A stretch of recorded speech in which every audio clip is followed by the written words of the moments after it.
Apa kabar pemirsa? Senang sekali saya Balkis Manisang selama 1 jam ke depan. Kita akan ada di Perempuan Bicara dan membahas hal yang sedang heboh ya saat ini, yaitu heboh game role play. Apa bahayanya? Ini juga pertanyaan di benak banyak orang, karena apa sih sebenarnya game role play? Mungkin ada yang belum tahu, tapi ternyata di kalangan anak-anak gitu atau anak muda ini sudah menjadi permainan yang mungkin dikonsumsi lama belakangan ini. Nah, tadi salah satu cuplikan yang Anda saksikan itu adalah seorang ayah yang kemudian merekam anaknya karena telah mungkin memainkan permainan yang membahayakan di mata orang tua. Tapi seperti pisau bermata dua jadinya nih kalau misalkan orang tuanya yang kemudian merekam dan kemudian memviralkan ini. Saya akan membahas ini dengan para pakarnya yang sudah ada di meja Perempuan Bicara. Terima kasih kepada keempat perempuan ya yang sudah ada di sini. Yang pertama saya mau perkenalkan ada Mbak Zulfia Oktanida Syarif, psikiater kita yang sudah hadir. Saya panggilnya Mbak Vivi aja. Apa kabar? Selamat malam Mbak Vivi.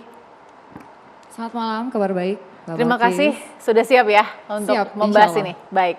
Dan kemudian ada Mbak Hanifah Hasnah, pakar parenting. Saya panggilnya Mbak Iva. Mbak Iva apa kabar? Alhamdulillah baik, sehat ya. Walafiat. Ada masalah penting lagi yang harus kita bahas malam ini. Oke, dengan senang hati. Baik, dan ada Ibu Ai Mariati Solihah, Ketua Komisi Perlindungan Anak Indonesia KPAI. Ibu Ai apa kabar hari ini? Alhamdulillah sehat. Ini perjalanan jauh ya, baru dari jauh landing. Baru landing ya, baru mendarat. Kepulauan Seribu. Dari Kepulauan Seribu. Dekat. Tapi kan karena melampaui lautan, jadi bilangnya landing. Oke, baik. Sudah, terima kasih Bu Ai waktunya. Dan ya, ada Audrey sebagai, ini sudah saya bilang gamers ya, gamers yang hadir di malam hari ini. Mbak Audrey apa kabar? Alhamdulillah baik. Oke, saya harus perkenalkan dulu Mbak Audrey ini sudah jadi gamers kurang lebih 20 tahun ya. 21 tahun mungkin ya, lebih mungkin bisa dibilang. 21 tahun jadi gamers. Iya, lebih. Jadi merasakan dinamikanya games-games yang masuk ke Indonesia. Iya, banyak banget dari game benar-benar nggak pernah dilihat di Indonesia sampai akhirnya sekarang udah benar-benar dilihat sama semua orang. Oke. Iya. Sampai sekarang masih main game juga? Masih. Oke, baik. Kita lihat dulu informasinya kenapa kita bahas soal game role play yang sedang heboh ini, apa bahayanya? Silakan Anda simak. Permainan roleplay atau bermain peran di media sosial TikTok kini tengah ramai diperbincangkan. Adalah sejenis games atau permainan yang dilakukan dengan berpura-pura menjadi orang lain. Baik itu orang dewasa, kartun, artis, atau lainnya untuk memperoleh kesenangan.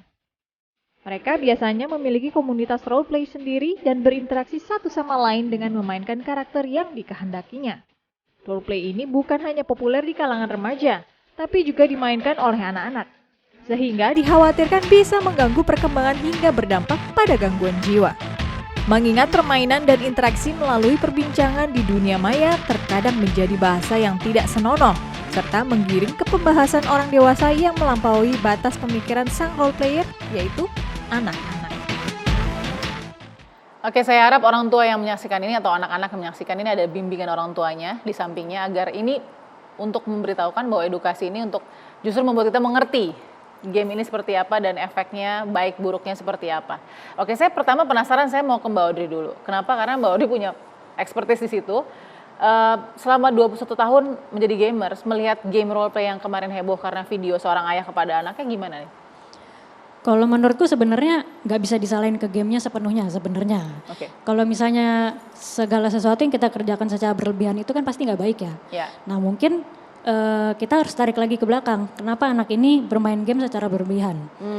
Dan kenapa dosisnya juga berlebihan? Karena berdasarkan pengalamanku sendiri, kenapa aku main game itu biasanya kebanyakan ya gamer-gamer yang aku kenal itu mereka merasa kesepian, mereka merasa butuh perhatian, mereka nggak bisa bersosialisasi di dunia nyata.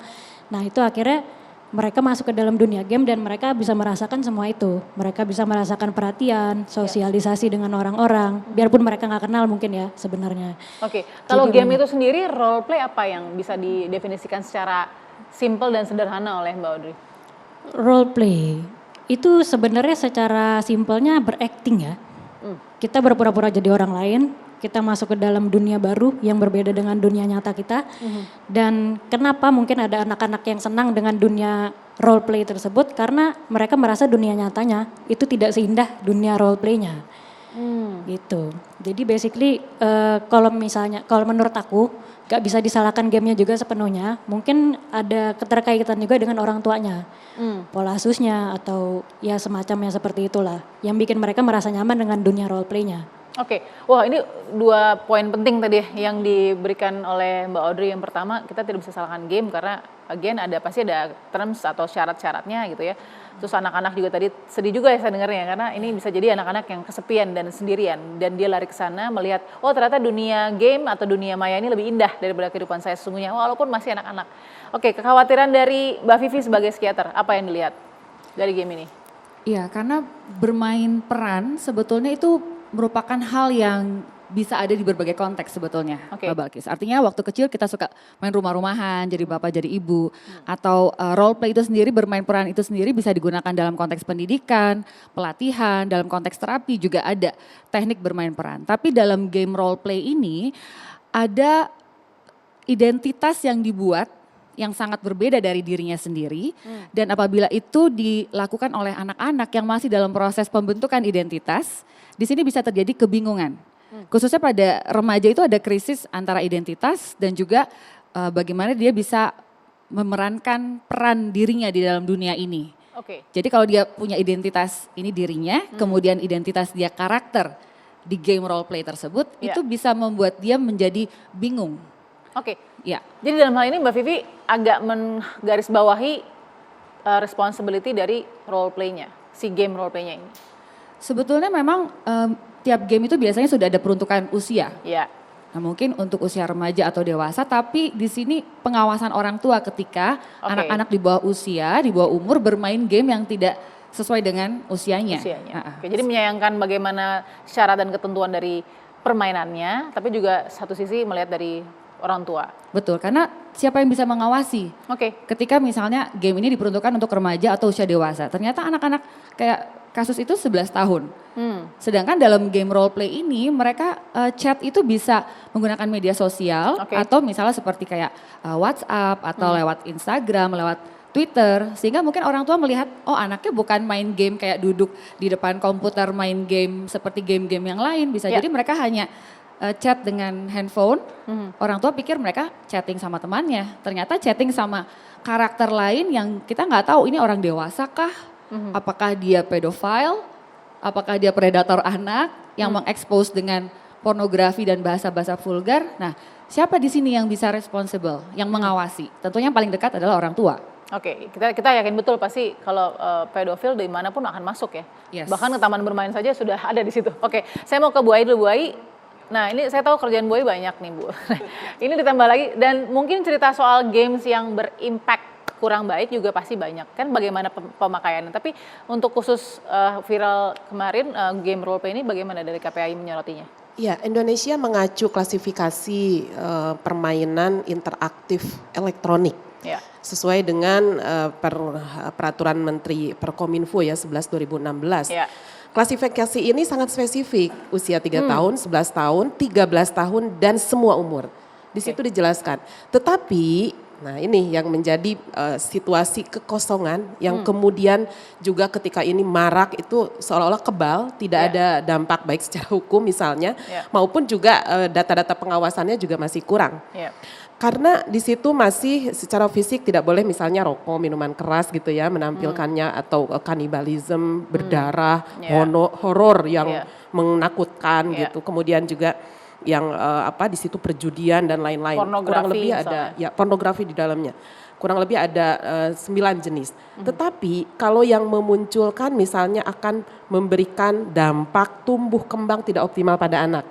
Atau misalnya memberikan rasa gelisah atau dan lain-lain tadi disampaikan psikiater seperti itu.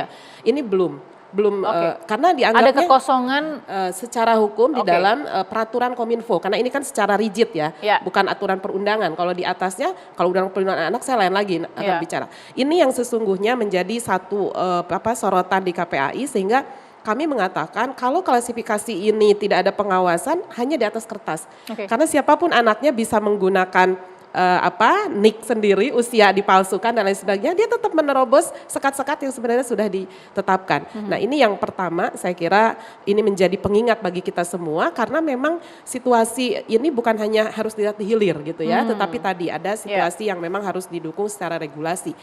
Yang kedua, saya juga merasa prihatin kenapa ketika ada situasi anak yang sudah kecanduan atau ketergantungan, justru punishment dari orang tua malah upload, jadi anak takut 2 kali ya, dalam satu sisi dia sebagai konsumer, mengkonsumsi dengan jam, kemudian itu kan pulsa juga ya dan lain-lain.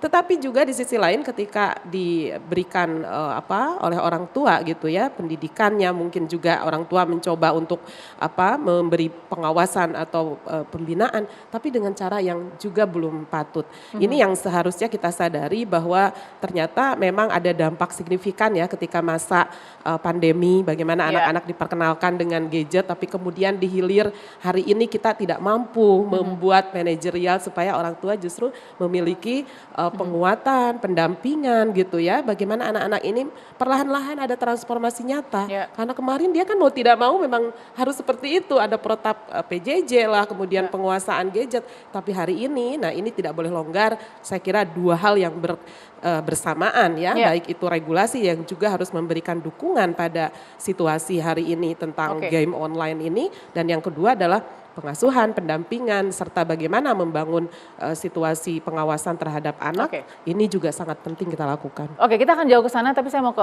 Mbak Iva dulu. Mbak Iva, anak-anak sudah masuk ke dalam rimba digital, ibaratnya kalau udah kena jaring laba-laba udah nempel kemana-mana nih. Nah, tapi saya paling mungkin tidak favorit untuk mencari siapa yang salah. Tapi dalam hal ini kan ada 3 pihak nih, anak-anak, pihak games publisher, dan orang tua. Gitu. Gimana Mbak Iva melihatnya? Oke, baik. Kalau saya sih menilai begini ya, sebetulnya game-game dan role play ini kan sudah ada sejak beberapa tahun yang lalu gitu ya. Dan orang tua baru ngeh terus kayak kebakaran jenggot gitu loh. Padahal mereka sudah memainkan ini lama banget. Dan ini menurut saya menjadi semakin parah ketika kemarin pada saat pandemi. Jadi kalau bisa dibilang ini adalah perilaku menyimpang pasca pandemi. Karena apa? Ketika pandemi mereka diam di kamar, mereka diam di rumah, mereka hidup berklaster-klaster dengan orang tua yang ibunya mungkin masak, bapaknya lagi rapat di kamar itu, anak pertama rapat di sini, dan mereka atau orang tua itu lebih merasa tenang karena anaknya nggak kemana-mana. Padahal mereka nggak tahu di dalam rumah itu walaupun keluarganya itu tidak broken, tapi ternyata secara hubungan emosional udah nggak ada. Sehingga mereka lebih senang berhubungan dengan orang lain. Tadi Mbak Aryo bilang ada merasa kesendirian. Merasa sendirian. Nah makanya teman-teman yang ada di rumah sekarang berterima kasihlah karena berita ini mencuat. Terus apa? Kenapa harus berterima kasih? Karena kita bisa mempelajari sebetulnya kenapa sih anak-anak itu senang main games. Karena dalam games itu ketika kita daftar kita tuh udah dikasih hadiah. Ya gak sih? Ketika kita menang, kita dapat ucapan yang luar biasa gitu ya. Hore, kamu menang. Ada yang segala macam jatuh gitu ya. Nanti kalaupun dia kalah, dia kayak kasih semangat. Coba lagi. Nah ini harus kita pelajari. Anak-anak di rumah diperlakukan seperti itu gak sih sama orang tuanya? Ketika mereka gagal, diinjak atau dikasih semangat lagi. Kamu pasti bisa. Ayah melihat potensi kamu luar biasa. Dikasih hadiah. Kan kebutuhan anak-anak seperti ini, terus ada komunikasi yang menyenangkan nggak? Nah ketika nggak ada komunikasi, karena kita melihatnya begini, di role play itu sebetulnya yang mereka butuhkan apa sih? Hubungan loh, ya nggak? Ketika hubungan yang dicari, kita kembali dong ke rumah, hubungan di rumah seperti apa gitu loh. Jadi jangan nyalahin gamesnya itu adalah industri, mereka mencari pasar, ada market tertentu. Dan marketnya sudah bisa dibaca, yaitu adalah anak-anak kita yang kekosongan jiwa. Tadi kalau Mbak Ai bilang ada kosong secara hukum, kalau saya bilang kosong jiwanya. Gitu. Wah ini penting sekali ya tadi. Jadi kita sebenarnya nggak boleh kalah dengan role play game sesungguhnya. Ada role play yang harus diisi di situ. Sesaat lagi saya mau korek juga nih banyak dari Mbak Audrey juga ya, karena penasaran juga kenapa orang bisa kecanduan atau adiksi dari anak ya, dari anak khususnya kan kemudian sampai ke dewasa. Sesaat lagi di Perempuan Bicara.